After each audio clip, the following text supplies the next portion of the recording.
Rendez-vous à Bagdad d'Agatha Christie, partie 5, chapitre 17. Que Victoria sorte se promener seule le lendemain matin en ne fournissant qu'un minimum d'explications était passé comme une lettre à la poste. Elle s'était renseignée sur la Beit Melek Ali et avait appris qu'il s'agissait d'une vaste demeure qui s'élevait, en aval, sur la rive occidentale du fleuve. Elle n'avait jusqu'alors guère eu le temps de visiter le quartier où elle habitait, et elle fut agréablement surprise, en arrivant à l'extrémité de sa ruelle, de déboucher sur les berges du Tigre. Elle tourna à main droite et suivit lentement la berge escarpée. La progression était parfois périlleuse, car la rive, fouaillée par le fleuve, n'était pas partout consolidée. Une maison, en particulier, était précédée d'un escalier miné par les eaux, une marche de trop par une nuit sans lune, et vous vous retrouviez à la baille. Elle regarda l'eau en contrebas, contourna prudemment l'obstacle et poursuivit sa marche.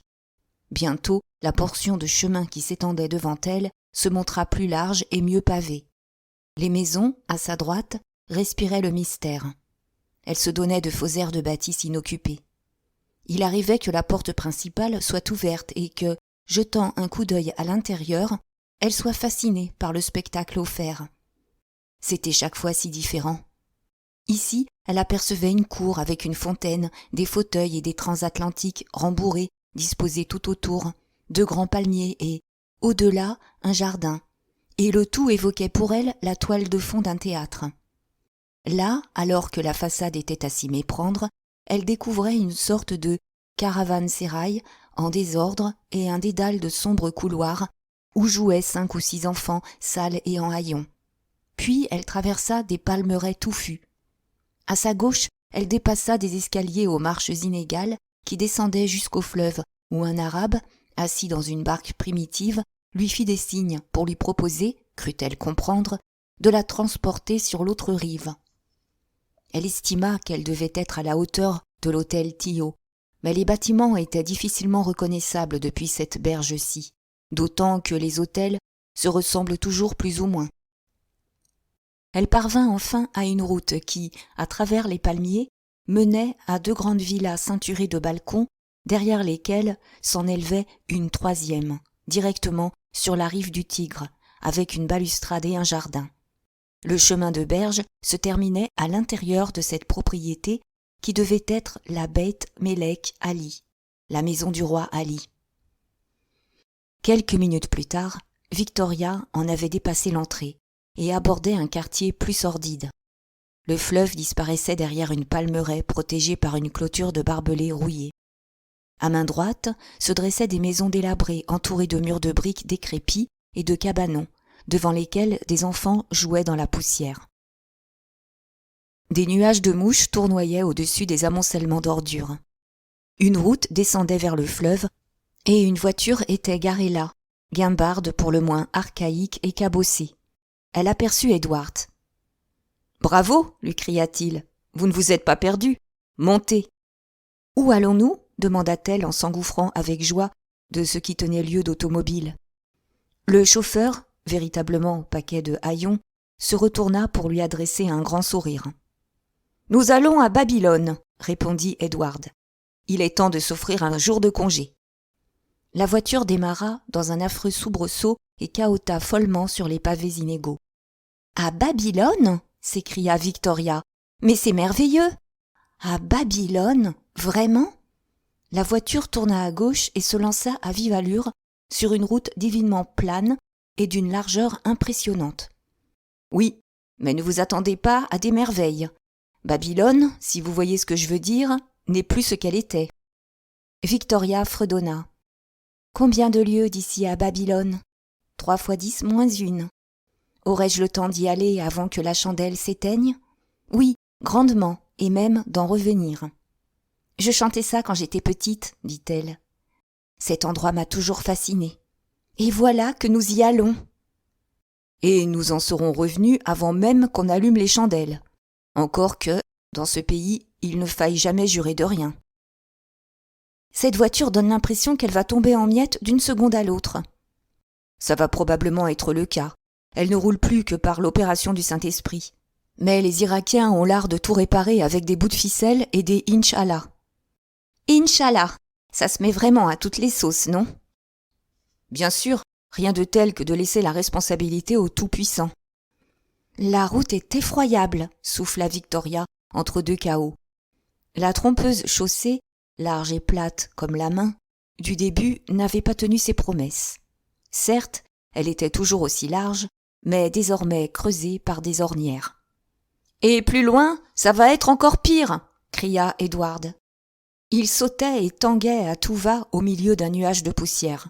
D'énormes camions où s'entassaient des Arabes fonçaient comme des bolides au beau milieu de la route et restaient sourds à leurs coups de klaxon. Ils dépassèrent des jardins ceinturés de murs et des groupes de femmes, d'enfants et d'ânes. Tout cela était nouveau pour Victoria et participait de l'enchantement de ce voyage à Babylone avec Edward. Ils étaient brisés et moulus lorsqu'ils parvinrent à Babylone 2 heures plus tard. Ces éboulis de pisés et de briques recuites déçurent quelque peu Victoria, qui s'attendait à quelque chose du type succession d'arches et de colonnades, un peu comme sur les photos qu'elle avait vues des ruines de Baalbek. Pourtant, tandis qu'ils escaladaient les monticules de briques à la suite de leur guide, elle oublia peu à peu sa déception.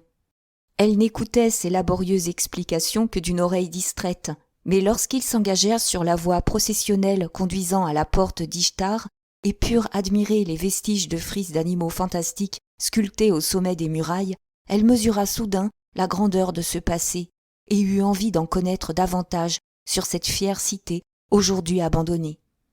Finalement, une fois accompli leur devoir envers l'Antiquité, ils s'assirent sous le lion de Babylone pour faire honneur au pique-nique apporté par Edward.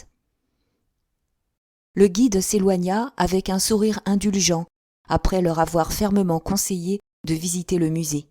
« Croyez-vous que ce soit indispensable ?» demanda Victoria à Edward, d'un ton rêveur. « Une fois étiquetés et rangés dans des vitrines, les objets vous ont toujours un petit côté irréel. Je suis allée une fois au British Museum.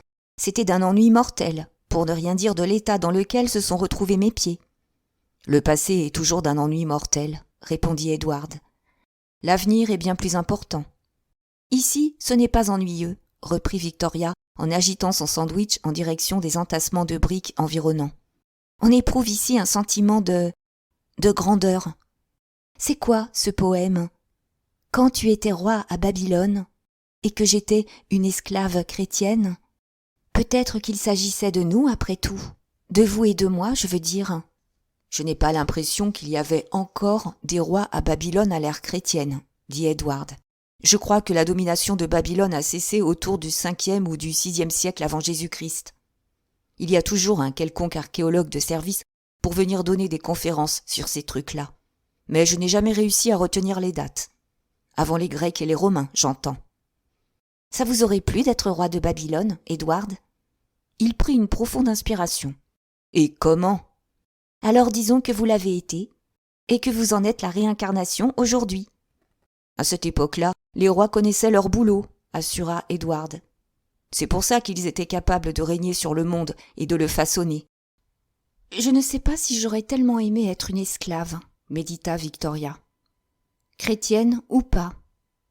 Milton était dans le vrai, poursuivit Edward. Mieux vaut régner en enfer que servir au paradis. J'ai toujours admiré le Satan de Milton.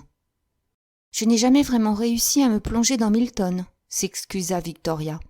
Mais je suis allée voir Comus au Sadler's Wells, et j'ai trouvé ça vraiment bien.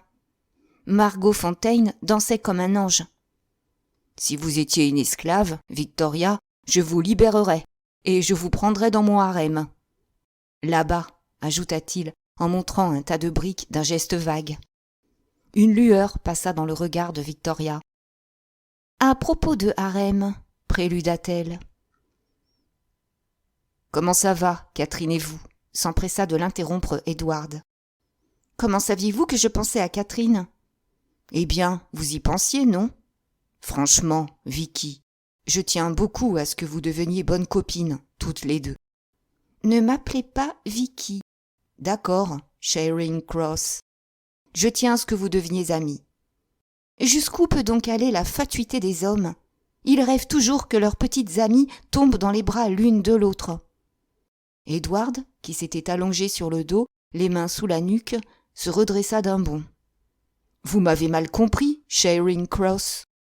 Et de toute façon, vos allusions à un harem sont du dernier grotesque. »« Pas du tout.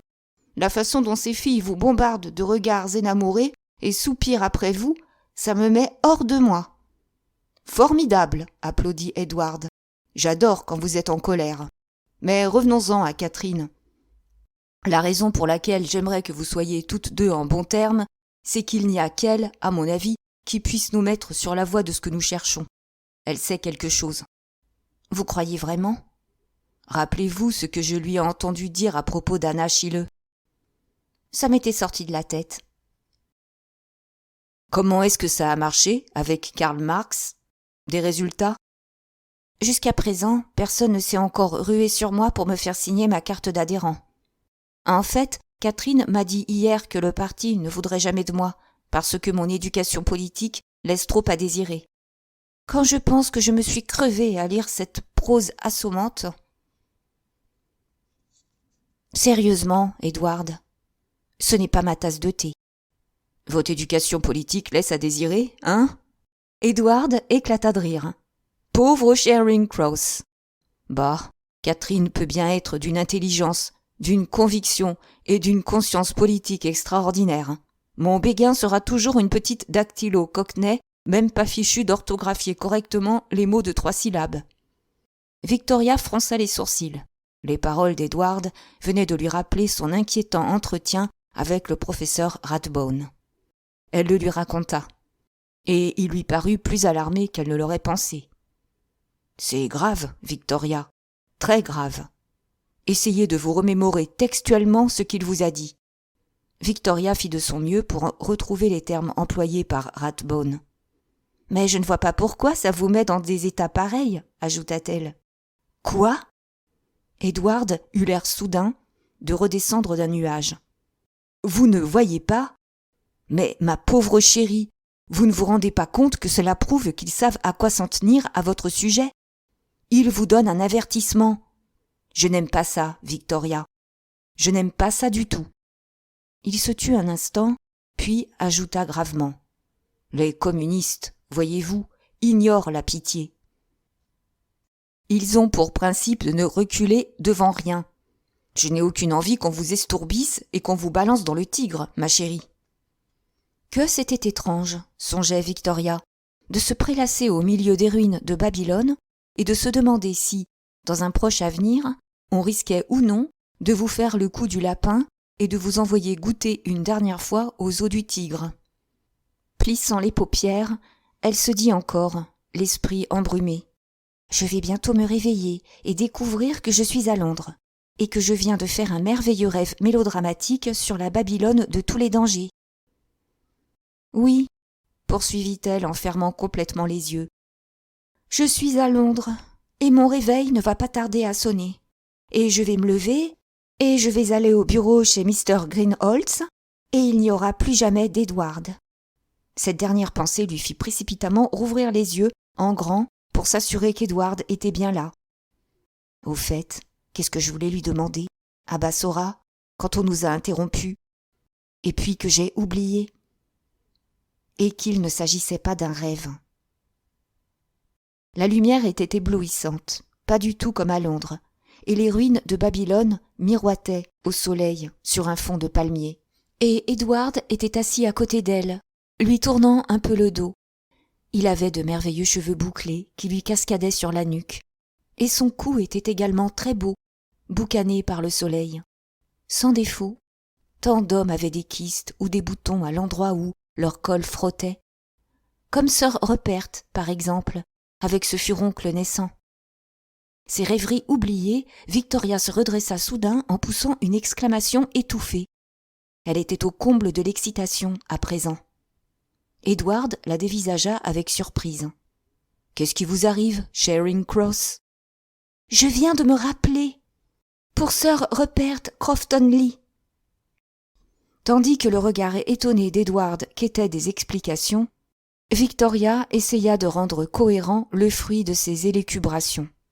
Sans grand succès, il faut bien l'avouer. Il avait un furoncle, s'exclama-t-elle. Dans le cou. Un furoncle dans le cou, répéta Edward, égaré. Oui, dans l'avion. Il était assis juste devant moi, voyez-vous, et le capuchon qu'il portait a glissé, et je l'ai vu comme je vous vois. Le furoncle. Pourquoi n'aurait-il pas eu de furoncle? C'est douloureux, mais ça arrive à des tas de gens. Oui, ça va de soi. Le problème, c'est que ce matin-là, sur le balcon, il ne l'avait plus. Il n'avait plus quoi? Le furoncle. Oh, Edward, essayez de comprendre. Dans l'avion, il avait un furoncle. Et sur le balcon du Tio, il n'en avait plus. Son cou était lisse et bronzé, comme le vôtre. Eh bien, j'imagine qu'il était guéri. Mais non, Edward, c'est impossible. La veille, c'était un furoncle qui commençait à peine. Il n'aurait pas pu être déjà guéri, pas complètement, et sans laisser de cicatrices. Vous saisissez donc bien ce que ça signifie. Oui, ça ne peut être que ça. L'homme au Tio, ce n'était pas sœur Rupert. Elle hochait la tête avec véhémence. Edward la dévisagea avec incrédulité. Vous êtes folle à lier, Victoria. C'était certainement sœur Rupert. Vous n'avez pas remarqué un seul autre détail qui aurait cloché. Mais vous ne comprenez rien, Edward. Je ne l'ai pas regardé sérieusement. J'ai seulement vu, appelons ça son allure générale, si vous voulez. Le sombrero, la houppelande de voyage à capuchon, et puis son air de ne pas se prendre pour de la crotte de bique. Se faire passer pour lui, ça ne devait pas être sorcier. Mais à l'ambassade, on le connaissait. Il n'y est pas resté à l'ambassade. Il s'est installé au Tio. C'est un secrétaire de rien du tout qui est allé l'attendre à l'aéroport. L'ambassadeur était en Angleterre. Mais pourquoi? À cause de Carmichael, bien sûr. Carmichael venait à Bagdad pour le rencontrer, pour lui faire part de ce qu'il avait découvert. Mais il ne s'était jamais vu. Carmichael ne pourrait pas savoir qu'il n'était pas en présence du vrai sir Rupert. Et il ne serait pas sur ses gardes. Et c'est évidemment sir Rupert, le faux, qui a poignardé Carmichael. Oh, Edward, tout ça tient parfaitement sur ses pieds. Je n'en crois pas un traître mot. C'est de la folie furieuse. N'oubliez pas que sir Rupert a été assassiné plus tard, au Caire. C'est bien au Caire que ça s'est passé. Je comprends tout, maintenant. Oh, Edward, c'est horrible. J'étais là. J'ai tout vu arriver. Vous avez tout vu? Victoria, vous êtes sûre de n'être pas tombée sur la tête? Sûre et certaine. Écoutez-moi, Edward. On a tapé à ma porte. À l'hôtel, à Héliopolis. Du moins, j'ai cru que c'était à ma porte. Et j'ai ouvert. Mais en réalité, on avait frappé à côté. Chez sir Rupert Crofton Lee. C'était une hôtesse de l'air qui venait lui demander de l'accompagner au bureau de la BOAC. Au bout du couloir. J'ai quitté ma chambre tout de suite après. Je suis passée devant une porte sur laquelle une pancarte punaisée indiquait qu'il s'agissait du bureau de la BOAC. La porte s'est ouverte et il est sorti en coup de vent. Je m'étais même dit sur le moment qu'il devait avoir quelque chose qui le tracassait pour que sa démarche ne soit plus tout à fait la même. Est-ce que vous comprenez enfin, Edward? Ça avait été un piège. Son remplaçant l'attendait, il était prêt, et dès que sir Rupert était entré, il l'avait assommé. Et c'était l'autre qui était ressorti et qui avait joué son rôle. J'imagine qu'ils l'auront sans doute gardé quelque part au Caire, peut-être même à l'hôtel en le prétendant malade, qu'ils l'auront drogué et qu'ils auront attendu pour le tuer que le faux soit revenu au Caire.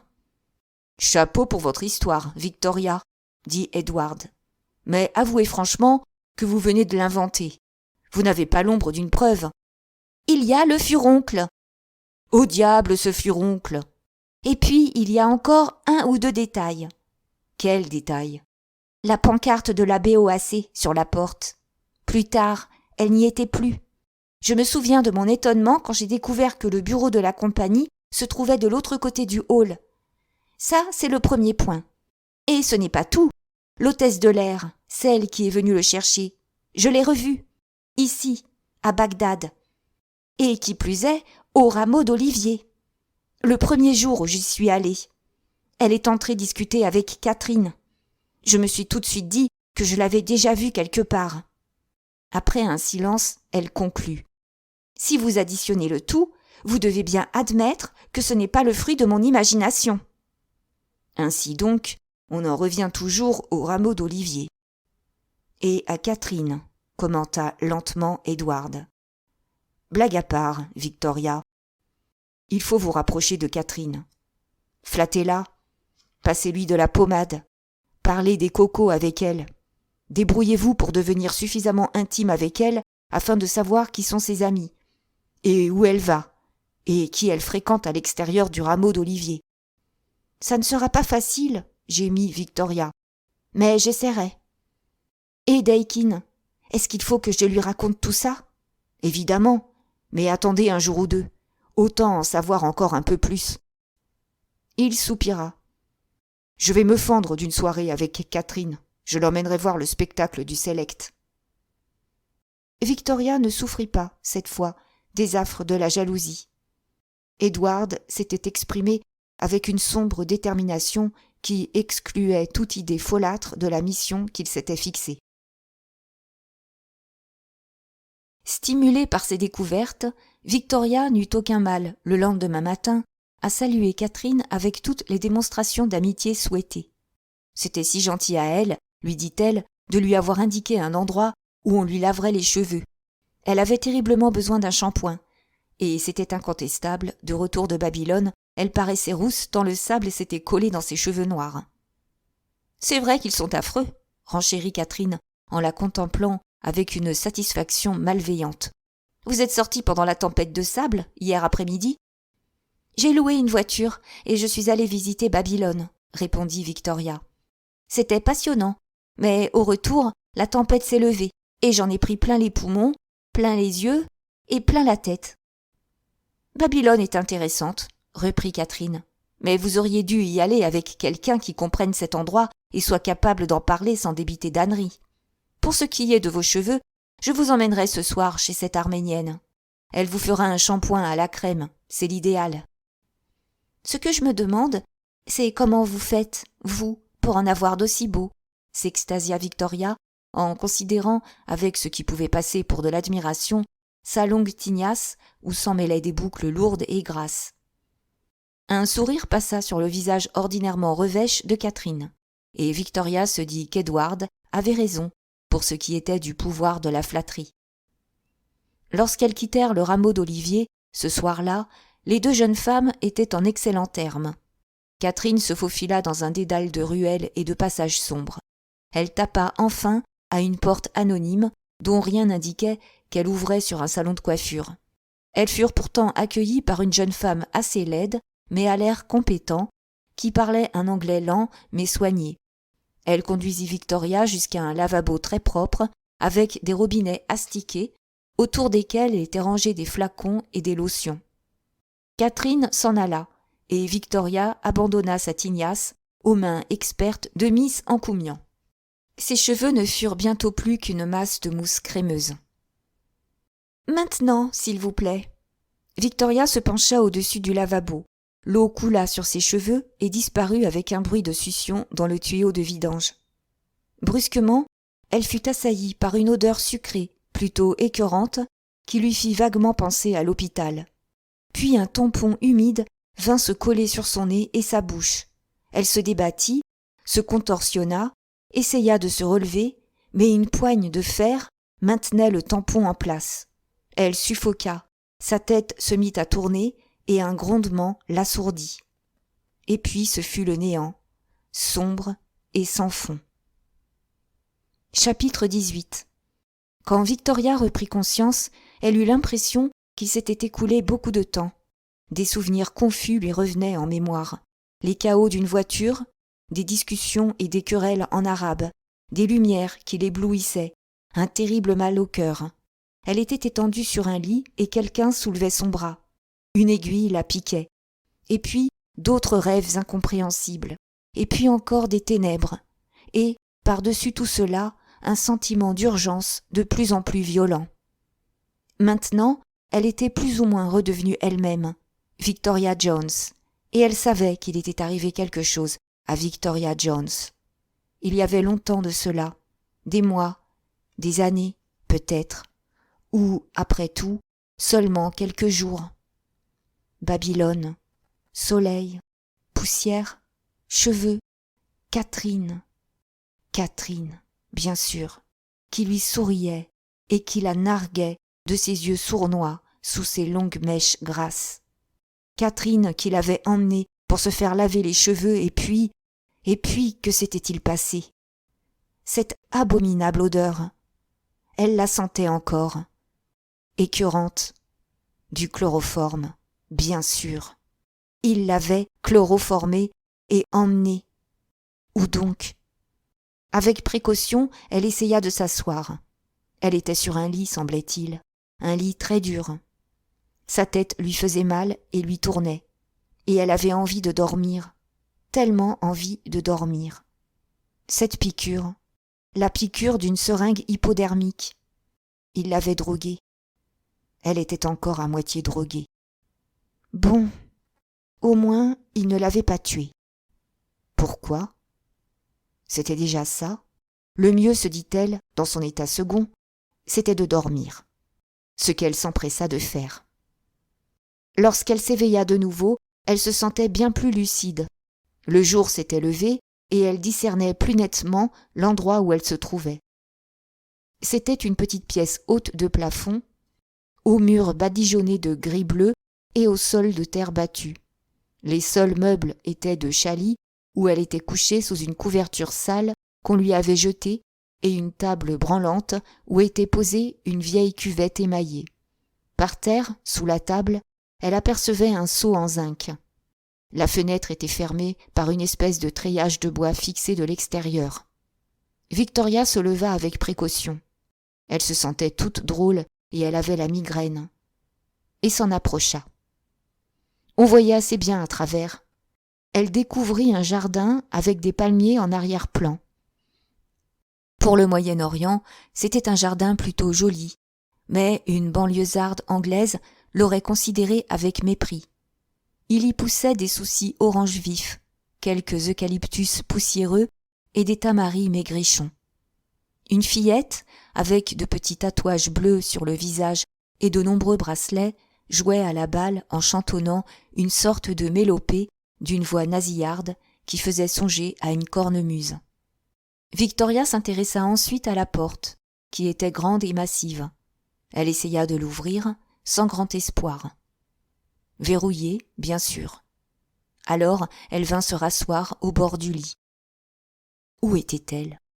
Pas à Bagdad, ça tombait sous le sens. Et qu'est-ce qu'elle allait faire maintenant? Elle s'avisa 2 secondes plus tard qu'il y avait mal donne dans la formulation de sa question.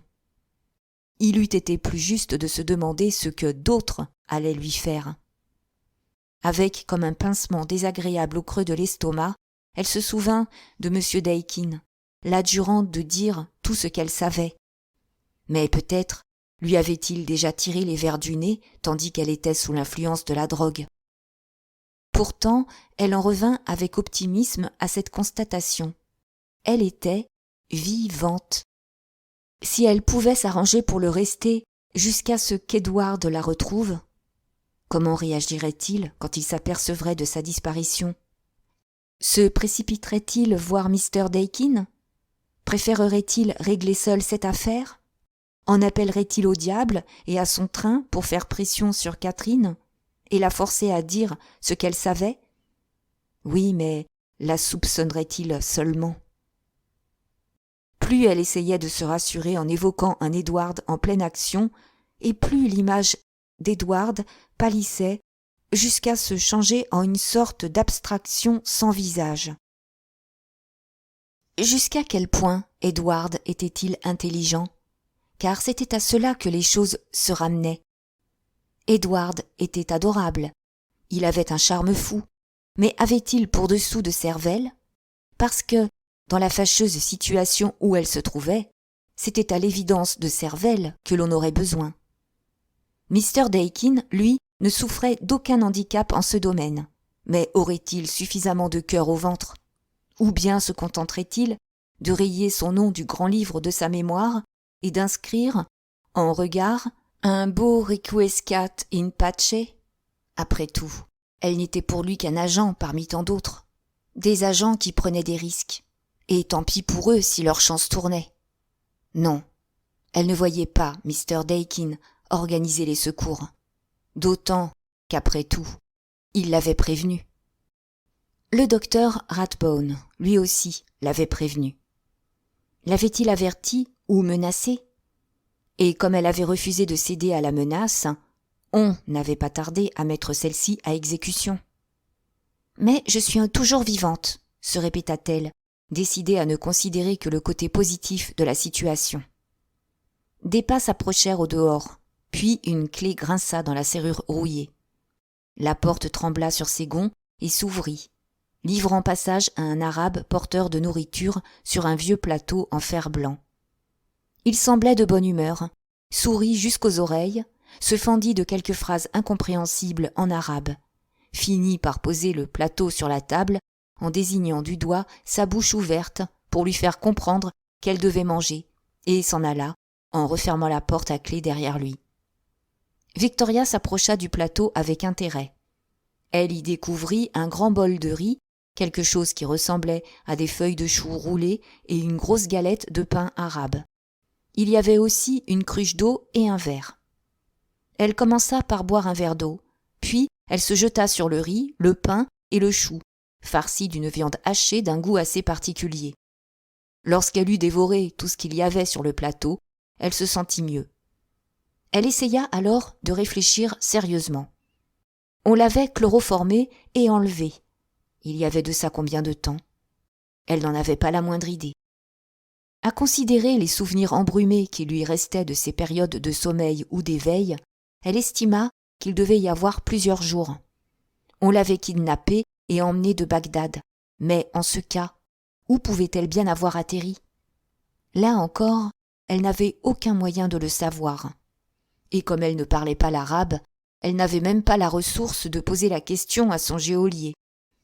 Rien à faire pour se renseigner sur l'endroit où elle se trouvait, ni sur la date à laquelle on était. Plusieurs heures passèrent, au cours desquelles elle s'ennuya ferme. Ce soir-là, son geôlier reparut avec un autre plateau de nourriture. Cette fois, 2 femmes l'accompagnaient, habillées de noir et voilées. L'une d'elles avait un bébé dans les bras. Elles restèrent sur le seuil, à glousser et pouffer de rire. Victoria sentait leurs yeux qui l'évaluaient à travers la minceur de leur voile. Pour elle, ce devait être fascinant et tordant d'avoir une prisonnière européenne. Victoria leur parla en anglais et en français, mais n'obtint que des gloussements pour toute réponse. Ça faisait tout drôle, se dit-elle, de ne même pas être capable de communiquer avec des représentantes de son sexe. Elle prononça laborieusement l'une des rares expressions qu'elle avait retenues. El Hamdou Lila, ce dont elle fut récompensée par un torrent de phrases ravies et de hochements de tête vigoureux. Elle se dirigea alors vers elle, mais le serviteur arabe, ou quoi qu'il puisse être, s'empressa de lui barrer le passage. Il fit signe aux 2 femmes de se retirer et sortit à son tour en refermant la porte à clé. Avant de disparaître, il avait répété « Boukra, Boukra ». C'était un mot que Victoria avait déjà entendu. Il signifiait « demain ». Victoria s'assit sur son lit pour réfléchir. Demain? Demain, quelqu'un allait venir. Ou alors, quelque chose allait se produire. Demain, sa captivité allait prendre fin. Ou bien ne pas prendre fin. Ou encore, si elle prenait fin, est-ce que sa vie ne prendrait pas fin, elle aussi, du même coup? Tout bien considéré, Victoria n'avait pas trop envie de s'appesantir sur ce qui risquait de se passer le lendemain dans sa geôle. Car tout ce que son instinct lui criait, c'était qu'il vaudrait nettement mieux pour sa santé que, le lendemain aux aurores, elle soit déjà loin. Est-ce qu'une évasion était possible? Pour la première fois, elle étudia sérieusement le problème. Elle commença par aller examiner la porte. De ce côté-là, il n'y avait certainement rien à faire. Ce n'était pas le genre de serrure que l'on forçait avec une épingle à cheveux. Si tant est qu'elle eût été capable de venir à bout d'une serrure avec une épingle à cheveux, ce dont elle doutait fortement. Restait la fenêtre. C'était, comme elle s'en rendit vite compte, une possibilité autrement prometteuse. Le treillage de bois qui la fermait était en mauvais état. Mais en admettant qu'elle réussisse à briser assez de barreaux vermoulus pour se frayer un passage, elle n'y parviendrait pas sans faire beaucoup de bruit, ce qui attirerait bien évidemment l'attention. En outre, comme sa prison se trouvait au premier étage, il lui faudrait fabriquer une corde ou sauter dans le vide avec toutes les chances de finir avec une cheville foulée. Ou pire. Dans les romans, on fait une corde avec des draps déchirés. Elle jeta un coup d'œil sceptique sur l'épais couvre-pied de coton et sur la couverture élimée. Il ne lui serait d'aucun secours. Elle n'avait rien pour découper le couvre-pied, et si, en revanche, elle pouvait déchirer des bandes dans la couverture, le mauvais état de celle-ci l'empêcherait de s'y suspendre. « Bon sang !» s'exclama-t-elle à haute voix. Elle avait pourtant de plus en plus envie de s'enfuir. Pour autant qu'elle pouvait en juger, ces geôliers étaient des gens simples pour qui le fait qu'elle soit enfermée dans une pièce avait un caractère définitif. Ils ne s'attendaient pas à la voir s'échapper pour la bonne raison que ce n'était pas possible puisqu'elle était prisonnière. Ceux qui lui avaient fait une piqûre et l'avaient amenée jusqu'ici ne se trouvaient pas sur les lieux pour le moment. De cela, elle était sûre. Il ne viendrait que Boucra. Il l'avait laissée dans un endroit isolé, à la garde de paysans qui obéissaient aux instructions et qui n'étaient ni sensibles aux subtilités de la situation, ni conscients des facultés inventives d'une jeune Européenne craignant une mort imminente. « Je vais bien finir par trouver le moyen de sortir d'ici », décida-t-elle. Elle s'approcha de la table et s'attaqua à la nourriture que l'on venait de lui apporter. Elle avait intérêt à ne pas perdre ses forces. Il y avait de nouveau du riz, quelques morceaux de viande dans une belle sauce brun-rouge et des oranges. Victoria mangea tout, puis but quelques gorgées d'eau. Lorsqu'elle voulut reposer la cruche, un geste maladroit lui fit répandre un peu d'eau par terre. Immédiatement, le sol de terre battue se transforma en une mini-mare de boue au pied de la table. Du même coup, une idée germa dans le cerveau toujours fertile de Miss Victoria Jones. Le tout était de savoir si la clé était restée dans la serrure, de l'autre côté de la porte. Le soleil commençait à décliner. Il ne tarderait pas à faire nuit. Victoria alla coller son œil à l'énorme trou de serrure. Noir comme dans un four. Maintenant, il lui fallait un poussoir quelconque, crayon ou stylo mine, par exemple. Quelle barbe qu'on lui ait confisqué son sac. Elle regarda autour d'elle en fronçant les sourcils. Pour tout couvert, il n'y avait sur la table qu'une cuillère à soupe. Si elle se révélait inutile dans l'immédiat, elle entrerait néanmoins en action plus tard. Victoria s'accorda quelques secondes histoire de se creuser les méninges. Finalement, elle ôta une de ses chaussures et en retira la semelle intérieure, qu'elle roula jusqu'à en faire un cylindre aussi fin que rigide. Elle retourna alors à la porte, s'accroupit et introduisit cet instrument improvisé dans le trou de la serrure. Par chance, la grosse clé n'était pas coincée. Quelques minutes d'effort, et elle tomba sans bruit sur le sol. « Maintenant, se dit Victoria, il faut que je me dépêche avant qu'il fasse nuit noire. » Elle alla chercher la cruche et versa un peu d'eau par terre, au pied de la porte, aussi près que possible de l'endroit où elle estimait que la clé était tombée. Puis, en y allant de ses doigts et de sa cuillère à soupe, elle se mit à creuser la boue qui s'était aussitôt formée. Petit à petit, suant et soufflant et rajoutant régulièrement de l'eau de la cruche, elle réussit à faire un trou sous la porte. Après quoi, elle se mit à plat ventre et essaya de jeter un œil de l'autre côté, mais sans succès. Elle remonta alors ses manches et constata qu'elle pouvait glisser la main et une partie de l'avant-bras dans l'ouverture. Elle tâtonna un moment et, finalement, sentit au bout de ses doigts un objet métallique. Elle avait localisé la clé, mais elle ne pouvait pas enfoncer davantage le bras pour s'en saisir. Elle songea alors à détacher l'épingle de nourrice qui retenait l'une de ses pattes d'épaule déchirée. Elle la tordit pour lui donner la forme d'un hameçon. qu'elle arrima à l'extrémité d'un morceau du pain arabe. Puis elle se remit à plat ventre et entreprit d'aller à la pêche. Juste au moment où elle allait éclater en sanglots de rage impuissante, elle crocheta la clé, qu'elle put alors tirer jusqu'à ses doigts et ramener ensuite à l'intérieur de la pièce par la petite ouverture boueuse. Elle s'assit sur ses talons, fière de son ingéniosité. Puis, serrant la clé dans sa main noire de boue, elle se releva et l'introduisit dans la serrure. Pour la tourner, elle attendit la diversion que les chiens errants du voisinage ne tardèrent pas à lui fournir en se mettant à aboyer en chœur. La porte s'ouvrit dans un couinement et Victoria jeta dans l'entrebâillement un coup d'œil prudent. Elle découvrit une sorte d'antichambre et, au fond, une autre porte, ouverte celle-là. Elle patienta quelques secondes, puis traversa l'antichambre sur la pointe des pieds. La seconde porte donnait sur un escalier de briques grossières qui, à côté au mur de soutènement de la maison, descendait au jardin. C'était tout ce qu'elle voulait savoir. Elle regagna sa prison, où, selon toute probabilité, on ne viendrait plus la déranger ce soir-là. Elle avait décidé d'attendre la nuit et de s'échapper une fois que le village, ou la ville, s'assoupirait quelque peu. Elle avait noté un autre détail. Près de la porte de l'escalier, une pièce d'étoffe déchirée était posée en tas.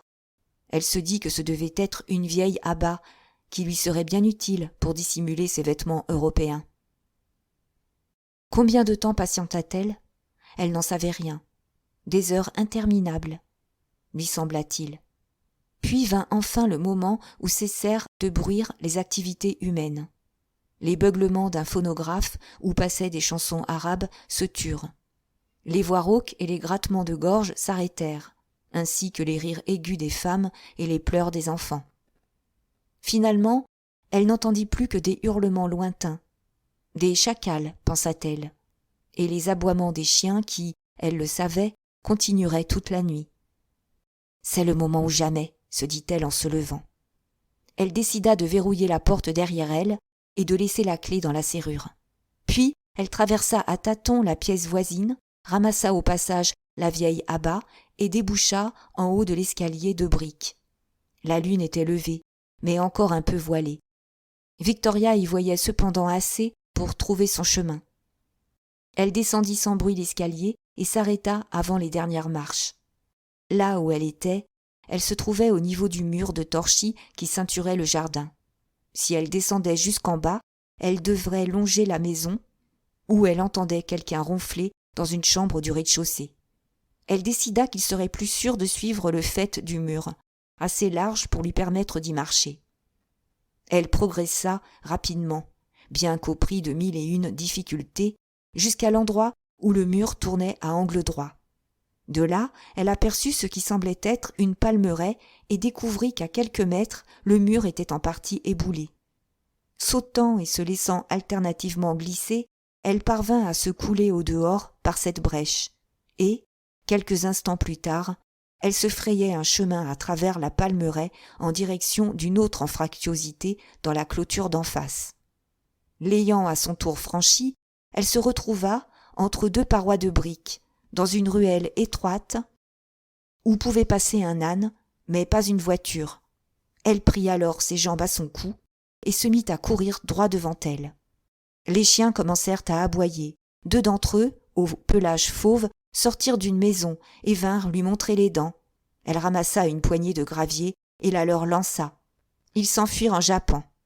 Elle reprit sa course, tourna à l'angle de la ruelle et déboucha dans ce qui devait être la grande rue du village. Pas très large et toute creusée d'ornières, elle était bordée de maisons d'une blancheur uniforme sous la lune. Des palmiers penchaient la tête par-dessus les murs.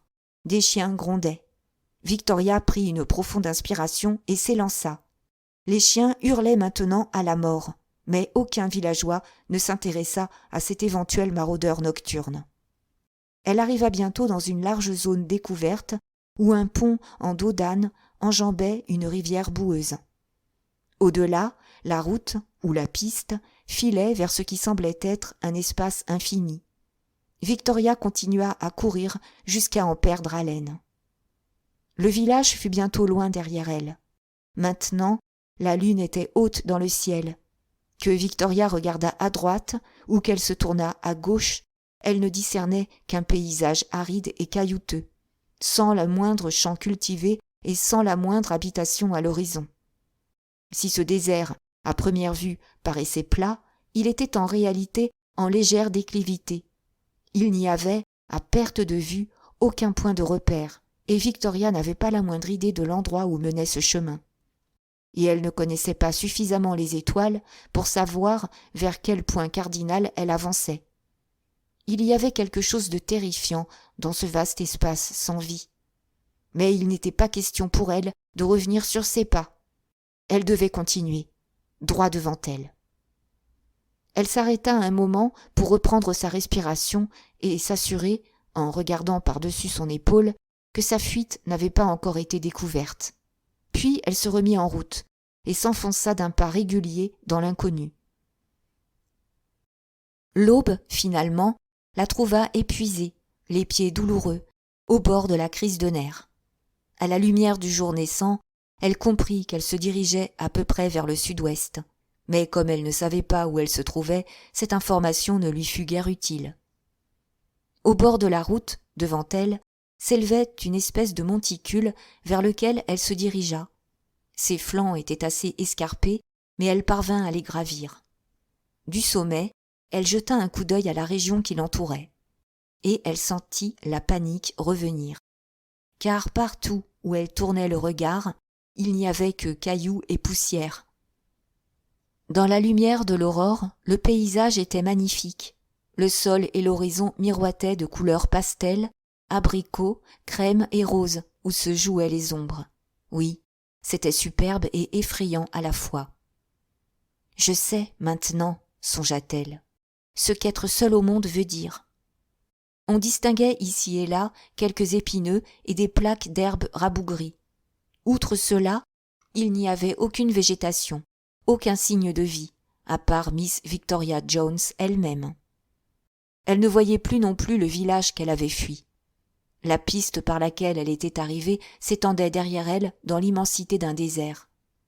Il lui sembla impossible d'avoir déjà couvert tant de chemins et perdu de vue le village. Pendant un instant, en proie à la panique, elle eut terriblement envie de retourner sur ses pas et de reprendre contact avec l'espèce humaine, quel qu'en puisse être le prix. Mais elle recouvra ses esprits. Elle avait voulu se sauver et elle s'était sauvée. Pour autant, ses ennuis n'étaient pas terminés par la simple magie de quelques kilomètres qu'elle avait réussi à mettre entre elle et ses geôliers. Une voiture, même une gambarde brinque-ballante, aurait au fait de couvrir cette distance. Dès que sa disparition serait connue, quelqu'un se lancerait à sa recherche. Et comment allait-elle bien pouvoir se cacher? Il n'y avait tout bonnement aucun endroit où se dissimuler. Elle transportait toujours la vieille abat noire qu'elle avait ramassée en s'enfuyant. Elle s'en drapa, en hésitant, et ramena l'un de ses plis sur son visage. Elle ne savait pas de quoi elle pouvait avoir l'air ainsi, car elle n'avait pas de miroir.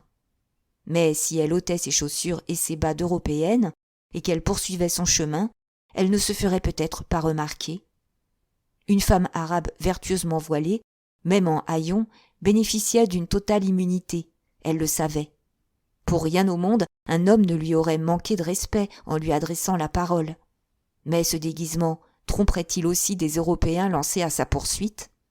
De toute façon, c'était sa seule chance. Elle était beaucoup trop fatiguée pour se remettre en route, et elle était également torturée par la soif. Mais à cela, il n'y avait aucun remède. Elle décida que le mieux était de se reposer un moment au pied de cette butte. De là, elle entendrait une voiture arriver. Et, si elle se jetait à plat ventre dans la ravine creusée au flanc de ce tertre, peut-être pourrait-elle, en évitant d'être repérée, se faire une opinion sur les gens qui se trouvaient à bord du véhicule. S'il le fallait, elle pourrait alors se mettre à couvert en passant de l'autre côté de l'éminence, où elle serait hors de vue de la route. Cependant, elle devait absolument retourner vers la civilisation et, pour autant qu'elle pouvait en juger, le seul moyen était d'arrêter une voiture transportant des Européens auxquels elle demanderait de la secourir. Mais ces Européens seraient-ils Bon, comment le savoir? Tandis qu'elle s'inquiétait à ce sujet, le sommeil la prit par surprise, épuisée qu'elle était par sa longue marche et les efforts qu'elle venait de fournir. À son réveil, le soleil était au zénith. Elle se sentait fiévreuse, ankylosée, et la tête lui tournait. Elle souffrait de plus en plus de la soif. Ses lèvres sèches et douloureuses exhalèrent un gémissement. Mais cet aveu de détresse ne lui avait pas plus tôt échappé qu'elle sursauta. Elle entendait un bruit de moteur, faible mais bien reconnaissable. Elle leva prudemment la tête. C'était un véhicule qui venait, non du village, mais du désert. Cela signifiait qu'il n'était pas lancé à sa poursuite. Ce n'était encore qu'un petit point noir dans le lointain. Toujours soigneusement dissimulée, Victoria le regarda arriver. Comme elle aurait aimé avoir des jumelles. La voiture s'approcha, disparut quelques minutes dans une dépression du terrain, puis réapparut tout près. Un Arabe était au volant. À son côté était assis un homme vêtu à l'européenne. « Maintenant, se dit Victoria, je dois prendre une décision. » Était-ce la chance qui lui souriait enfin? Devait-elle se précipiter jusqu'à la route et héler cette automobile? Elle allait s'élancer quand une brusque bouffée d'angoisse l'arrêta. Si jamais il s'agissait de l'ennemi. Après tout, comment le savoir? Cette piste était très peu fréquentée. Aucune autre voiture n'était passée, aucun camion, pas même un ânier et sa caravane. Peut-être cette voiture se rendait-elle au village qu'elle avait fui la nuit dernière? Que fallait-il qu'elle fasse? C'était une atroce décision à prendre sur le champ. S'il s'agissait de l'ennemi, c'était la fin. Dans le cas contraire, c'était sans doute son seul espoir de survie. Parce que si elle continuait à avancer sans savoir où elle allait, elle mourrait probablement de soif ou d'insolation. Que fallait-il qu'elle fasse? Alors qu'elle était recroquevillée sur le sol, paralysée par l'indécision, le bruit de moteur se modifia. Le véhicule ralentit et, avec une brusque embardée, quitta la piste pour s'engager sur le sol caillouteux et s'approcher de la butte où se dissimulait Victoria. On l'avait vue, on la cherchait. Elle se laissa glisser dans la ravine et passa en rampant de l'autre côté du monticule pour s'éloigner de l'automobile. Elle entendit le moteur s'arrêter et une portière claquer. Puis quelqu'un prononça quelques mots en arabe. Ensuite, il ne se passa plus rien. Et soudain, sans avertissement, un homme apparut. Il avait grimpé à mi-hauteur du tertre, et il en faisait maintenant lentement le tour. Les yeux fixés sur le sol, il s'arrêtait de temps à autre pour ramasser quelque chose par terre. Ce qu'il cherchait, quoi que ce fût, n'avait pas pour nom Victoria Jones. En outre, cet homme était indiscutablement anglais. Avec un cri de soulagement, Victoria se redressa tant bien que mal et se précipita à sa rencontre. Il leva la tête à son approche et la contempla avec surprise. « Oh, je vous supplie !» s'exclama Victoria. « Je suis tellement heureuse que vous soyez venue. » Il continuait à la dévisager, stupéfait. « Que diable !» commença-t-il. « Vous êtes anglaise, mais... » Éclatant de rire, Victoria se dépouilla de son abat. « Bien sûr que je suis anglaise. Et je vous conjure, pouvez-vous avoir la bonté de me ramener à Bagdad ?»« Je ne vais pas à Bagdad. J'en arrive. Mais que faites-vous ici, mon Dieu, seule au beau milieu du désert ?»« On m'a kidnappée, » répondit Victoria, hors d'haleine. « Je suis allée me faire un shampoing et ils m'ont chloroformée. Et quand je me suis réveillée, j'étais dans une maison arabe, dans un village qui est par là. » Elle fit un geste vers l'horizon. « Mandali ?» dit-il. « Je ne connais pas son nom. Je me suis enfuie hier soir. J'ai marché toute la nuit, et puis je me suis cachée derrière ce monticule pour le cas où vous auriez été un ennemi. » Son sauveteur l'observait avec une expression étrange. C'était un homme d'environ 35 ans, aux cheveux blonds, à la mine un peu hautaine. Il s'exprimait avec préciosité. Il mit son pince-nez et toisa Victoria avec une expression de dégoût. Elle comprit qu'il ne croyait pas un mot de ce qu'elle était en train de lui dire. Elle en conçut une indignation sans bornes. C'est la stricte vérité, s'exclama-t-elle. La pure vérité. L'inconnu n'en parut pourtant que plus sceptique. Tout à fait remarquable, dit-il avec froideur. Le désespoir submergea Victoria. C'était par trop injuste. Elle était capable de faire gober aux gens les pires mystifications. Mais qu'elle s'avise de dire la vérité toute nue, et son pouvoir de persuasion lui faisait aussitôt défaut. Les faits, quand elle les présentait sans fard, n'emportaient jamais la conviction. « Et puis, si vous n'avez pas avec vous quelque chose à boire, je vais mourir de soif, déclara-t-elle. De toute façon, je mourrai de soif si vous partez sans moi et que vous m'abandonnez ici. Il ne me viendrait naturellement pas à l'idée de faire une chose pareille, répliqua-t-il avec raideur. Il me semble inconvenant qu'une Anglaise erre seule dans le désert. Mon Dieu, vos lèvres sont toutes craquelées. Abdoul, Saïb, le conducteur de la voiture fit le tour du monticule et approcha. Le jeune Anglais lui donna quelques ordres en arabe, et Abdoul courut jusqu'à la voiture, d'où il revint bientôt avec une grosse bouteille thermos et une tasse en bakélite. Victoria but avidement. « Oh » souffla-t-elle, « ça va mieux. »« Je me nomme Richard Baker, » dit l'Anglais. « Et moi, Victoria Jones, » répondit-elle. Puis, résolue à se rattraper et à susciter le respect de son interlocuteur incrédule, elle s'empressa d'ajouter « Victoria Poundsfoot Jones. Je rejoins mon oncle, le professeur Poundsfoot Jones, sur son chantier de fouilles. » « Quelle coïncidence extraordinaire !» s'écria Richard Baker en la regardant avec stupéfaction. « Parce que je vais moi aussi le retrouver. Ce n'est qu'à une vingtaine de kilomètres d'ici. Si quelqu'un devait vous secourir, c'était bien moi, n'est-ce pas ?» C'est peu dire que Victoria fut ahurie. Cette nouvelle la pétrifia au point qu'elle fut incapable d'articuler un mot. Résignée et silencieuse, elle suivit Richard et monta dans la voiture. « Je suppose que vous êtes l'anthropologue, » reprit-il en ôtant l'attirail qui encombrait la banquette arrière pour lui faire de la place. « On m'avait averti de votre arrivée, mais je ne vous attendais pas si tôt dans la saison. » Il sortit de ses poches divers tessons de poterie qu'il mit un moment à ranger sur le siège. Victoria comprit que c'était ce qu'elle l'avait vu ramasser sur les pentes du monticule. « Jolie petite aile, » dit-il, en désignant la butte. Mais rien qui sorte de l'ordinaire, pour autant que je puisse en juger. Des restes assyriens de la période néo-babylonienne, et quelques-uns de Parthe, ainsi que plusieurs beaux cylindres sceaux de l'ère cassite. En tout cas, conclut-il avec un sourire, je constate avec plaisir qu'en dépit de tous vos ennuis, vous n'avez pas pu vous empêcher d'explorer ce tel. Votre instinct d'archéologue, sans doute. Victoria ouvrit la bouche, puis la referma aussitôt, sans rien dire. La voiture démarra.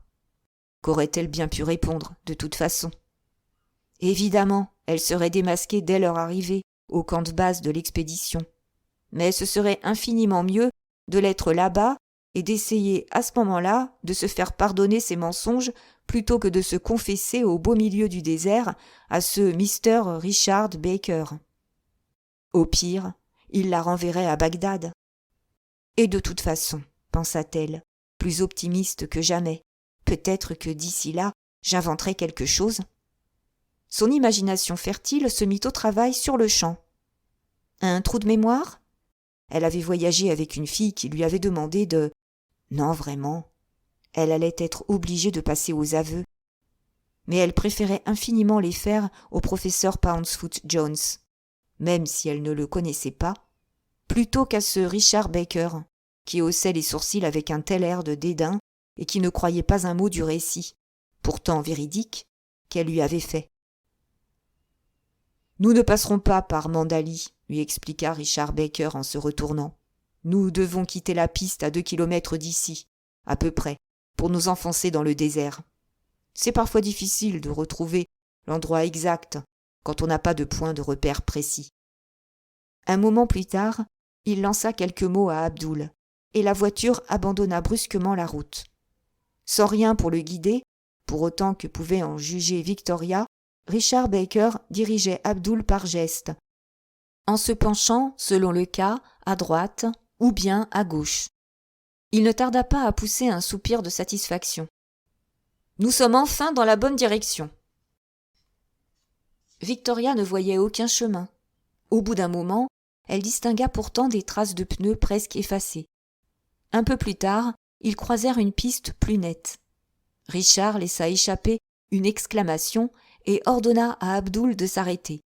« Voilà qui va vous intéresser, dit-il à Victoria. Puisque vous ne connaissez pas encore ce pays, vous n'avez jamais vu ça. » Deux hommes s'approchaient de la voiture. Le premier portait sur son dos un petit banc de bois et l'autre une sorte de caisse de la taille d'un piano droit. Quand Richard et Ella, ils lui répondirent avec une joie évidente. Il leur offrit alors des cigarettes et ils se mirent tous les trois à discuter avec entrain.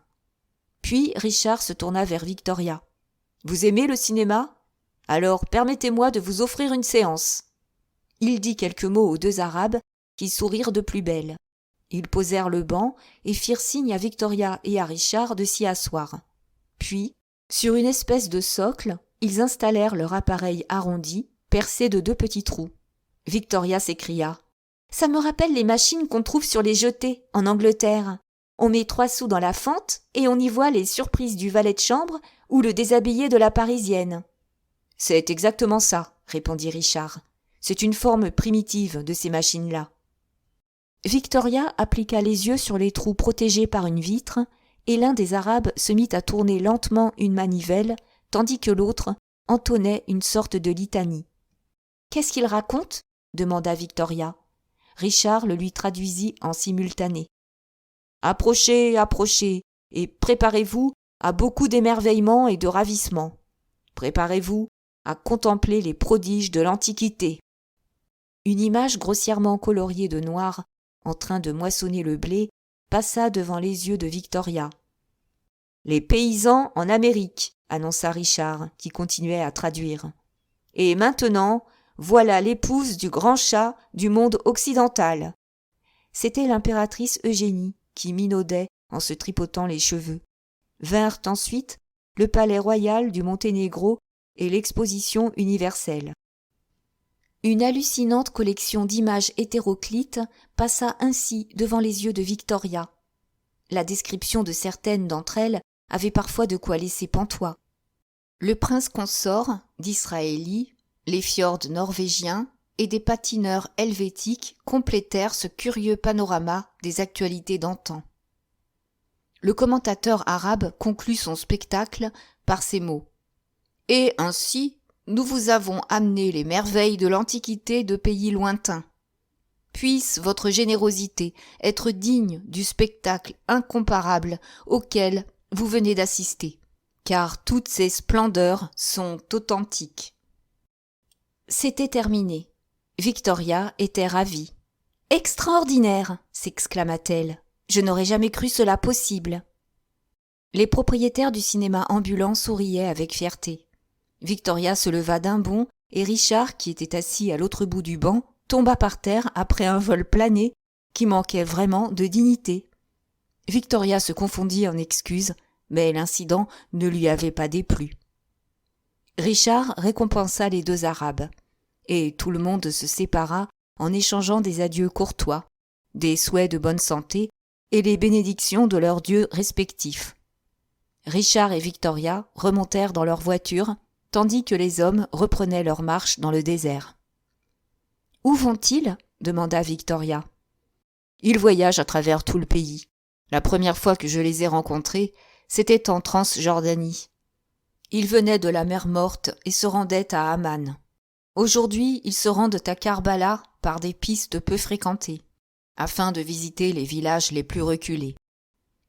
Peut-être que quelqu'un leur offrira un bout de conduite en voiture ? » Richard éclata de rire.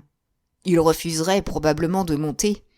J'ai un jour proposé à un vieillard qui se rendait à pied de Bassora à Bagdad de le prendre avec moi.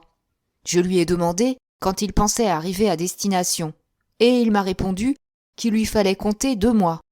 Je lui ai alors dit qu'il n'avait qu'à monter et qu'il y serait le soir même. Mais il m'a remercié et a refusé. 2 mois, ça lui allait tout aussi bien. Dans ces pays, le temps ne signifie rien. Une fois qu'on a saisi ça, On y trouve une curieuse satisfaction. Oui, je veux bien croire. Et les Arabes, de leur côté, ont beaucoup de difficultés à comprendre notre impatience occidentale d'en finir tout de suite. Ils jugent, par exemple, d'une extrême impolitesse notre habitude d'en venir immédiatement au fait dans une conversation. Chez eux, on s'assied en rond et on échange des généralités pendant 1 heure. On peut même rester silencieux, si on préfère. Si on faisait ça dans les bureaux à Londres, ça nous vaudrait une pagaille noire. On perdrait un temps fou. Oui, mais cela nous ramène à la question de départ. Le temps, qu'est-ce que c'est ? Et en perdre, qu'est-ce que ça signifie ? Victoria médita un moment sur ses pensées profondes. Le conducteur continuait à se diriger vers nulle part avec une absolue sérénité. « Où se trouve le chantier de fouilles ?» demanda-t-elle au bout d'un moment. « Le Tel Aswad ?»« Au beau milieu du désert. »« Vous n'allez pas tarder à voir le Ziggoura. En attendant, regardez sur la gauche. Là, suivez mon doigt. »« Ce sont des nuages ?» demanda Victoria. « Ça ne peut quand même pas être des montagnes ?» Eh bien si, ce sont les montagnes du Kurdistan. Leurs sommets sont couverts de neige. On ne les aperçoit que lorsque le temps est très clair. Une sensation de plaisir, comme dans un rêve, s'empara de Victoria. Elle aurait voulu que cette promenade en voiture ne finisse jamais. Si seulement elle n'avait pas persévéré dans le mensonge. Elle se tassa sur elle-même, comme une enfant, à la pensée de la façon dont cette histoire allait se terminer. À quoi ressemblait ce professeur Poundsfoot Jones ? Grand, une longue barbe grisonnante et un féroce froncement de sourcils. Mais après tout, tant pis si le professeur Poundsfoot Jones était mécontent. N'avait-elle pas tenu en échec Catherine, le professeur Rathbone et le rameau d'olivier ? « Nous y sommes », annonça Richard. Il tendait le doigt devant lui. Victoria distingua une espèce de bouton sur l'horizon lointain. « On dirait que c'est à des kilomètres. »« Oh non, on y est presque, vous allez voir. » Et, en effet, le bouton se transforma très rapidement. D'abord en grosse boule, puis en colline, et enfin en un tel impressionnant. Sur l'un de ses flancs s'élevait une longue construction basse en torchis. « Le camp de base de l'expédition », expliqua Richard. Ils s'arrêtèrent dans un nuage de poussière au milieu des chiens qui aboyaient. Des serviteurs souriants, en robes blanches, se précipitèrent pour les saluer. Richard échangea quelques mots de bienvenue avec eux, puis dit à Victoria. « Ils ne vous attendaient apparemment pas si tôt.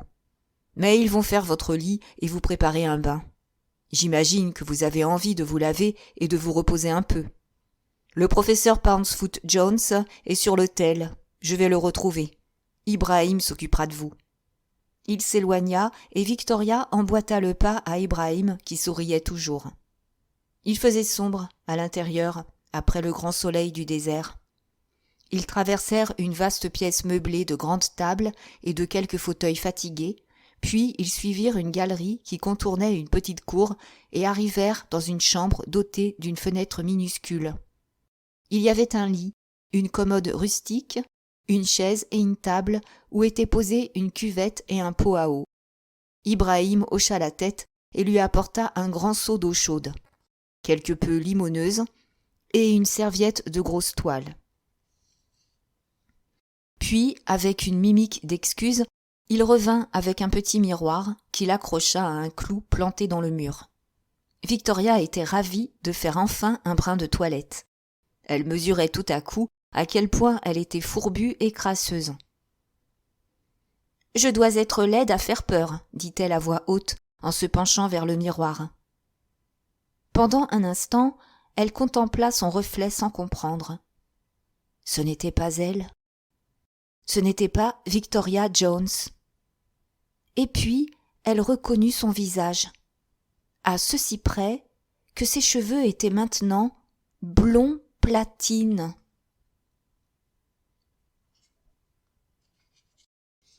Chapitre 19. Richard trouva le professeur Poundsfoot Jones accroupi aux côtés de son contremaître. Il était en train de dégager précautionneusement un pan de mur avec sa petite pioche. Il accueillit son collègue sans cérémonie. « Salut Richard, mon garçon. Ainsi vous êtes arrivé. Je ne sais pas pourquoi, mais j'avais dans l'idée que vous ne seriez là que mardi. »« Mais nous sommes mardi, » dit Richard. « Vous êtes sûr ?» fit le professeur Pouncefoot Jones, de l'air de l'individu qui pense à toute autre chose. « Descendez un peu ici pour me dire ce que vous pensez de ça. Des murs en parfait état apparaissent déjà, alors que nous sommes à peine à 1 mètre de profondeur. J'ai l'impression qu'il y a quelques traces de peinture, ici. Venez voir et donnez-moi votre avis. Ça me semble très prometteur. » Richard sauta dans la tranchée et les 2 archéologues se lancèrent dans une joyeuse discussion technique qui se prolongea un bon quart d'heure. « Au fait, dit soudain Richard, j'ai ramené une fille. »« Ah bon ? Quel genre de fille ? » ?»« Elle dit qu'elle est votre nièce. »« Ma nièce ?» Le professeur Pouncefoot Jones fit l'effort d'oublier un instant ses murs de briques. « Je ne crois pas avoir de nièce, » ajouta-t-il d'un ton mal assuré, comme s'il n'excluait pas la possibilité d'en avoir une et de ne pas se la rappeler. « D'après ce que j'ai compris, » reprit Richard, « elle vient ici pour travailler avec vous. »« Oh !» fit le professeur Pouncefoot Jones, dont le visage s'éclaira. « Mais c'est bien sûr, ce doit être Véronica. »« Il me semble qu'elle m'a dit s'appeler Victoria. »« Oui, Victoria. Emerson m'a écrit de Cambridge à son sujet. Il paraît que c'est une fille très douée, une anthropologue. Je ne comprends pas qu'on puisse avoir envie de devenir anthropologue. Et vous ? Vous en attendiez une, non ? Jusqu'à présent, nous n'avons rien trouvé qui soit dans ses cordes. Bien entendu, nous commençons à peine. En réalité, j'avais compris qu'elle n'arriverait pas avant une 15aine de jours. Mais il faut avouer que j'ai lu sa lettre en diagonale. Et puis je l'ai égarée, ce qui fait que je ne me souviens pas vraiment de ce qu'elle m'a écrit, je l'avoue. Ma femme sera là la semaine prochaine, ou dans 15 jours. Attendez, qu'est-ce que j'ai fait de sa lettre ? Et je croyais que Vénétia voyagerait avec elle, mais peut-être me suis-je trompée. Bon, nous trouverons de quoi l'occuper. Rien qu'avec toutes ces poteries que nous mettons au jour. Elle n'est pas un peu dérangée ? Demanda Richard. Dérangée ? S'étonna le professeur Pouncefoot Jones. Comment ça ? Eh bien, elle n'aurait pas fait une dépression nerveuse ou quelque chose d'approchant ? Emerson m'a écrit qu'elle avait travaillé très dur pour décrocher un diplôme, une licence ou je ne sais trop quoi. Mais je ne crois pas qu'il ait fait allusion à une dépression. Pourquoi ? Eh bien, je l'ai ramassée sur le bord de la piste. Elle errait toute seule dans le désert, près de ce petit L, plus précisément, devant lequel on passe 2 kilomètres à peu près avant de tourner pour arriver ici. Je m'en souviens, dit le professeur Pouncefoot Jones. Vous savez que j'ai découvert un fragment de poterie Nusie sur ce tel. Vraiment extraordinaire de tomber là-dessus si loin vers le sud. Richard, qui ne voulait pas se laisser de nouveau entraîner dans des discussions archéologiques, poursuivit sur sa lancée d'une voix ferme. Elle m'a raconté une histoire abracadabrante. Elle est allée se faire un shampoing, on l'a chloroformée, enlevée et transportée à Mandali, où on l'a retenue prisonnière. Et puis elle a réussi à s'évader au milieu de la nuit. Le discours le plus invraisemblable que j'ai jamais entendu. Le professeur Pouncefoot Jones opina du bonnet. Ça me paraît bien improbable, en effet. Le pays est tranquille et la police y est bien faite. La région n'a jamais été aussi sûre. Oui, manifestement, elle a tout inventé. C'est pour ça que je vous ai demandé si elle n'avait pas fait une dépression.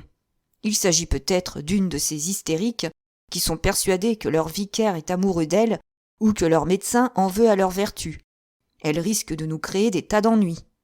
Bah, elle se calmera, répondit le professeur Pouncefoot Jones avec optimisme.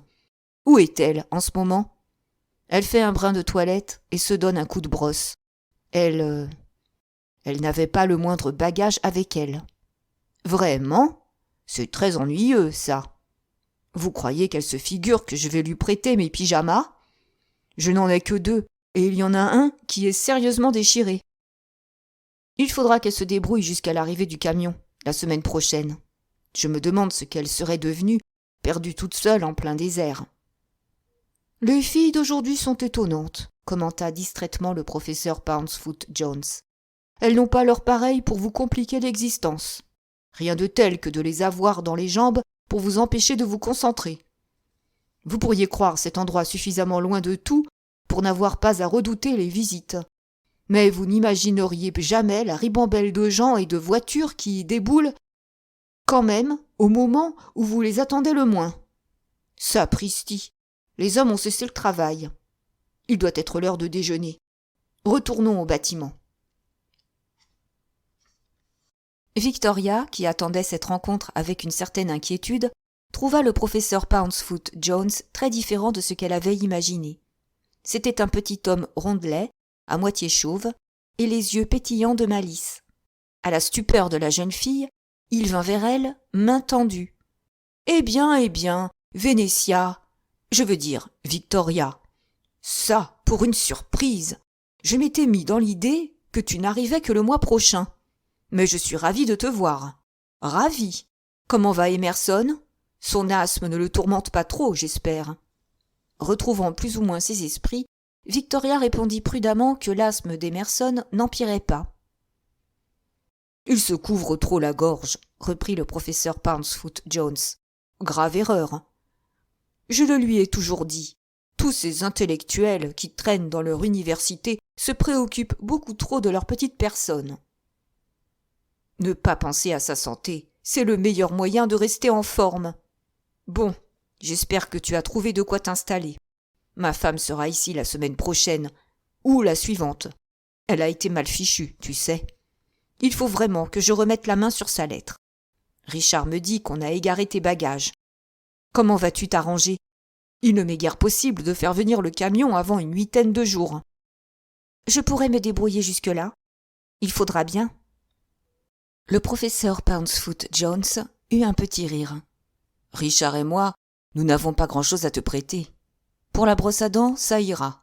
Il y en a une 12aine dans nos réserves. Et il y a aussi du coton hydrophile, si ça peut être utile. Et, laisse-moi voir, du talc, quelques paires de chaussettes de rechange et des mouchoirs. C'est à peu près tout, j'en ai peur. Ça ira, dit Victoria avec un sourire heureux. Nous n'avons pas non plus de cimetière à t'offrir, la prévint le professeur Pouncefoot Jones. Quelques beaux murs sortent de terre et des quantités de poteries. On pourra peut-être les recoller. Nous trouverons bien à t'occuper. Je ne me rappelle plus si tu es photographe. Je m'y connais un peu, répondit prudemment Victoria, toute heureuse qu'il mentionnât quelque chose qu'elle savait faire. Parfait, parfait. Tu es capable de développer des négatifs ? Je suis vieux jeu, je me sers encore de plaques. Et la chambre noire est assez rudimentaire. Vous, les jeunes, vous êtes habitués à tout un tas de trucs et de machins, et vous êtes souvent gênés par ces conditions primitives. Ça ne me dérange pas du tout, décréta Victoria. Dans les réserves de l'expédition, elle prit une brosse à dents, un tube de dentifrice, une éponge et du talc. Ses idées étaient encore un peu embrouillées, et elle essaya de voir où elle en était au juste. À l'évidence, on la prenait pour une certaine Vénétia, quelque chose, une anthropologue qui devait rejoindre l'expédition. Elle n'avait aucune idée de ce que pouvait bien être une anthropologue. Si elle tombait par hasard sur un dictionnaire, elle regarderait. Cette Vénétia n'arriverait probablement pas avant au moins une semaine. Très bien, elle ferait donc de son mieux pour être Vénétia machin chouette, pendant une semaine, ou jusqu'à ce qu'une voiture ou un camion la reconduise à Bagdad. Elle ne craignait plus le professeur Pouncefoot Jones, qui faisait preuve d'une sympathique distraction, mais elle se sentait mal à l'aise avec Richard Baker. Elle n'aimait pas cet air dubitatif avec lequel il l'observait. Si elle n'était pas extrêmement prudente, il ne tarderait pas à la percer à jour. Par chance, elle avait travaillé comme dactylo pendant une brève période à l'Institut d'archéologie de Londres, et ses vagues souvenirs du vocabulaire et des sujets archéologiques pourraient lui servir. Mais il lui faudrait éviter les faux pas. Heureusement, les hommes se sentent toujours si supérieurs aux femmes que toutes ces erreurs seraient considérées moins comme un indice de duplicité que comme la preuve du ridicule et de la stupidité de la gente féminine. En tout cas, cette péripétie lui procurerait un répit dont elle avait grand besoin. Car, pour les gens du rameau d'Olivier, sa complète disparition allait être très déconcertante. Ils verraient bien qu'elle s'était échappée de sa prison, mais ils auraient beaucoup de mal à découvrir ce qui lui était arrivé ensuite. La voiture de Richard n'ayant pas traversé Mandaly, personne ne pouvait deviner qu'elle se trouvait maintenant au Tel Aswad. Non, ils croiraient qu'elle s'était volatilisée.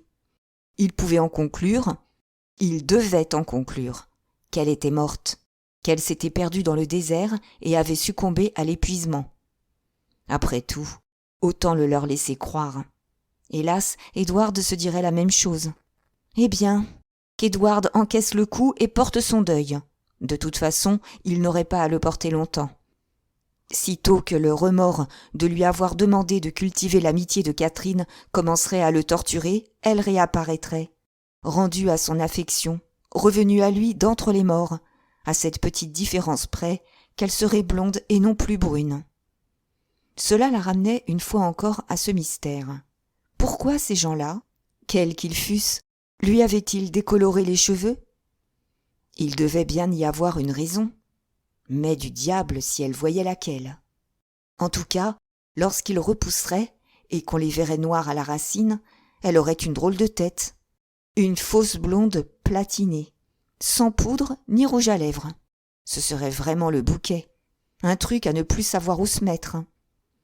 Tant pis, se dit-elle, après tout, je suis vivante, non? Et je ne vois pas pourquoi je ne prendrais pas un peu de bon temps. Au moins pendant une semaine. C'était vraiment exquis de se retrouver dans une mission archéologique et de voir comment les choses s'y passaient. Elle espérait seulement pouvoir tenir correctement son rôle et ne pas se trahir. Car son personnage était difficile à jouer.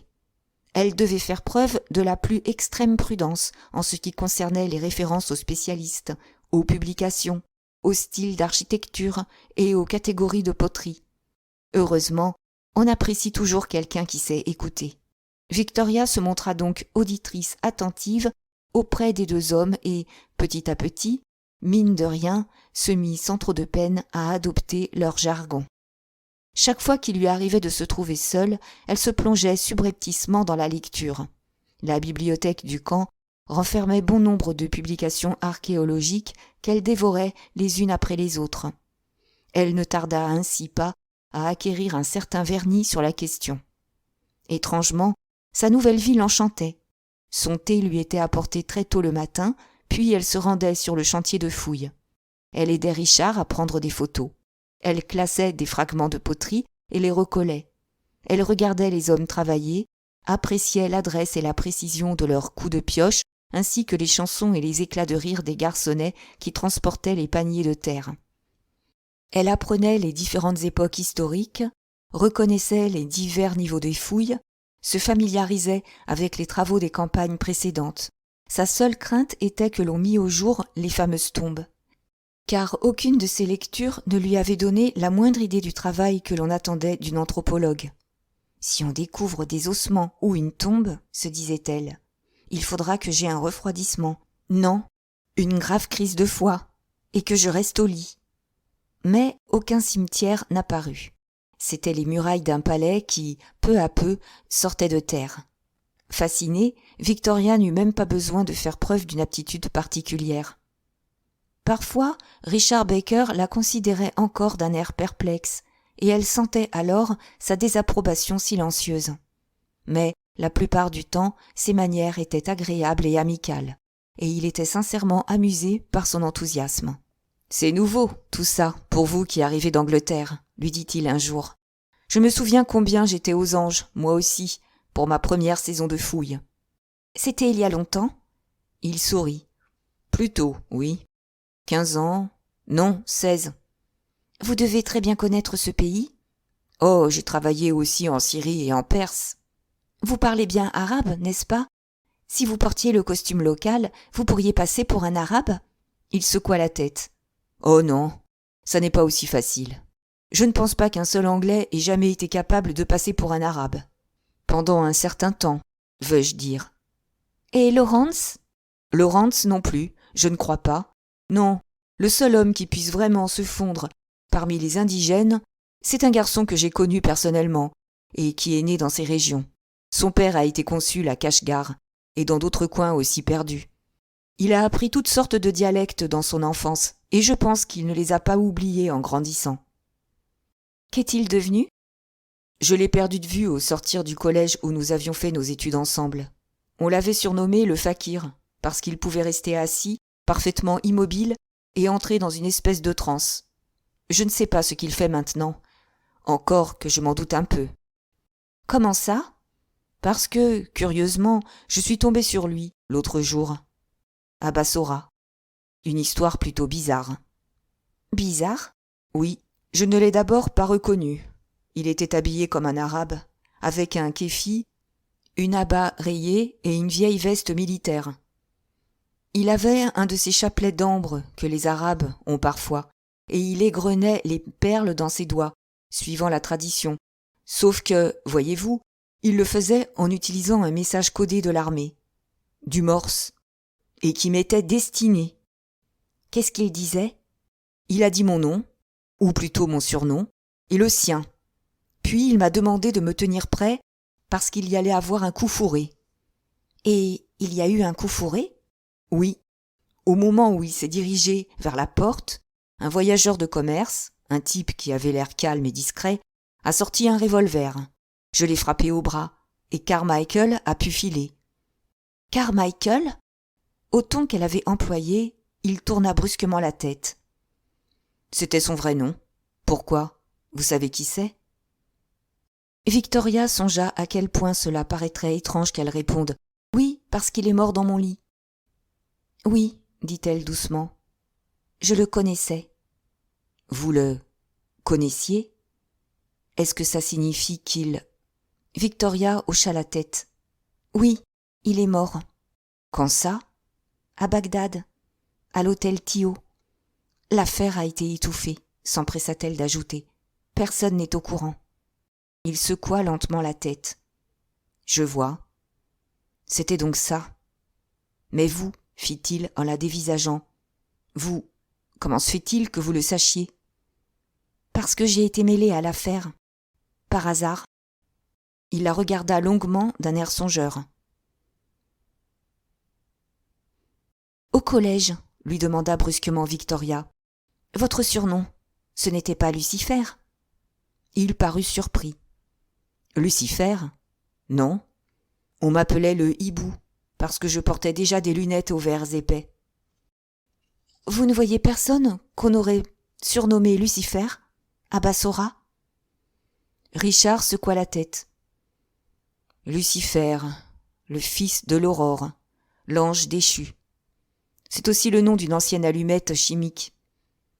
Son seul mérite, si je me souviens bien, c'était de ne pas s'éteindre dans les courants d'air. Tout en parlant, il la regardait avec attention, mais Victoria était absorbée dans ses pensées. « J'aimerais que vous me racontiez exactement ce qui s'est passé à Bassora, fit-elle. Je vous l'ai dit. Non. Où étiez-vous quand tout cela est arrivé ? Dans l'antichambre du consulat. J'attendais d'être reçu par Clayton, le consul. Qui était avec vous ? Qui en plus de ce voyageur de commerce et de Carmichael ? 2 autres personnes, si je me souviens bien. Un individu tout maigre et très brun, syrien ou français, et un vieillard, un perse, je pense. Le voyageur de commerce a sorti son revolver, et vous l'avez intercepté, et Carmichael en a profité pour s'enfuir. Dans quelle direction ? Il s'est d'abord dirigé vers le bureau du consul, à l'extrémité du couloir, à côté d'une porte toujours ouverte et qui donne sur les jardins. « Je sais, » l'interrompit Victoria. « J'ai séjourné au consulat un jour ou 2. En fait, vous veniez juste de partir. » « Tiens donc !» Il la considéra de nouveau avec attention, mais elle n'en eut pas vraiment conscience. Elle revoyait le long couloir, au consulat, avec la porte qui ouvrait tout au bout, sur les arbres et le soleil. « Bon, comme je le disais, » reprit Richard Baker, « Carmichael est d'abord allé dans cette direction, et puis, brusquement, il a fait demi-tour et il a filé de l'autre côté, pour gagner la rue. C'est la dernière fois que je l'ai vu. »« Et votre voyageur de commerce ?» Richard haussa les épaules. « Il a raconté une histoire embrouillée. Il avait été attaqué et dévalisé la nuit précédente par un arabe, et il avait cru reconnaître son agresseur dans l'antichambre du consulat. Je ne sais pas trop la suite de l'affaire, parce que j'ai pris l'avion pour le Koweït. Qui séjournait au consulat, à ce moment-là? Un certain Crosby, un type qui est dans les pétroles. Personne d'autre. Ah, attendez. Si, il y avait aussi un autre gars arrivé de Bagdad depuis peu. Mais je ne l'ai pas rencontré. Son nom m'échappe. Crosby, songea Victoria. Elle se souvenait du capitaine Crosby, de sa silhouette courtaude, de son élocution saccadée. Un type passablement quelconque. Un brave garçon, mais pas un phénix. Or, ce même Crosby, de retour de Bassora, venait de regagner Bagdad le soir où précisément Carmichael était venu se faire assassiner au Tio.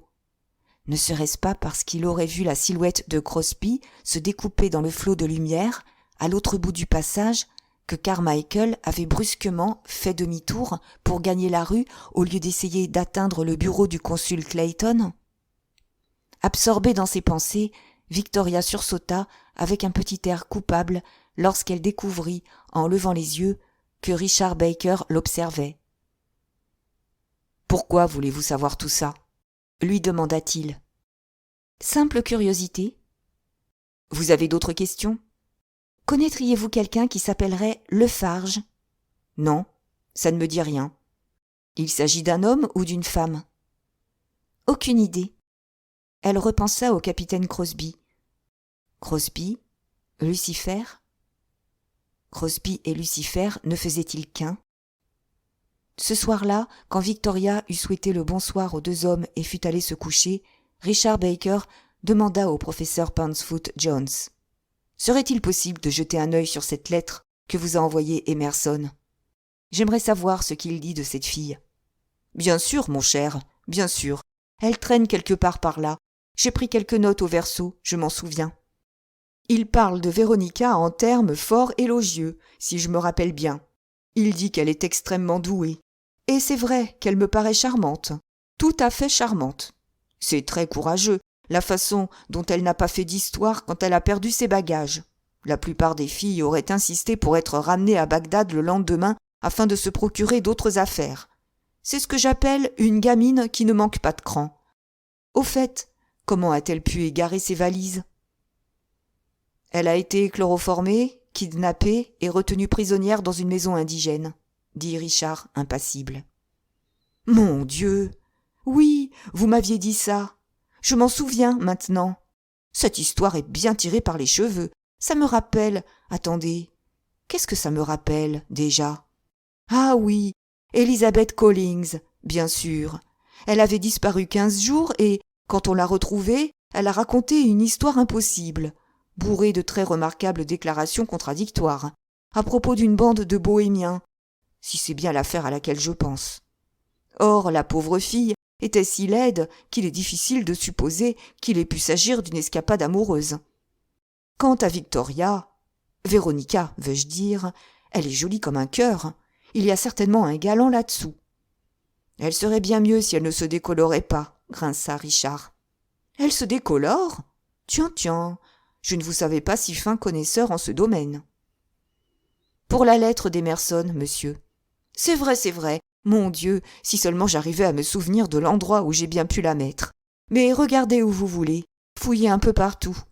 J'aimerais bien la retrouver, de toute façon, ne serait-ce qu'à cause de ces notes que j'ai prises au dos, et d'un croquis de fragments de collier en spirale que j'y ai fait à main levée.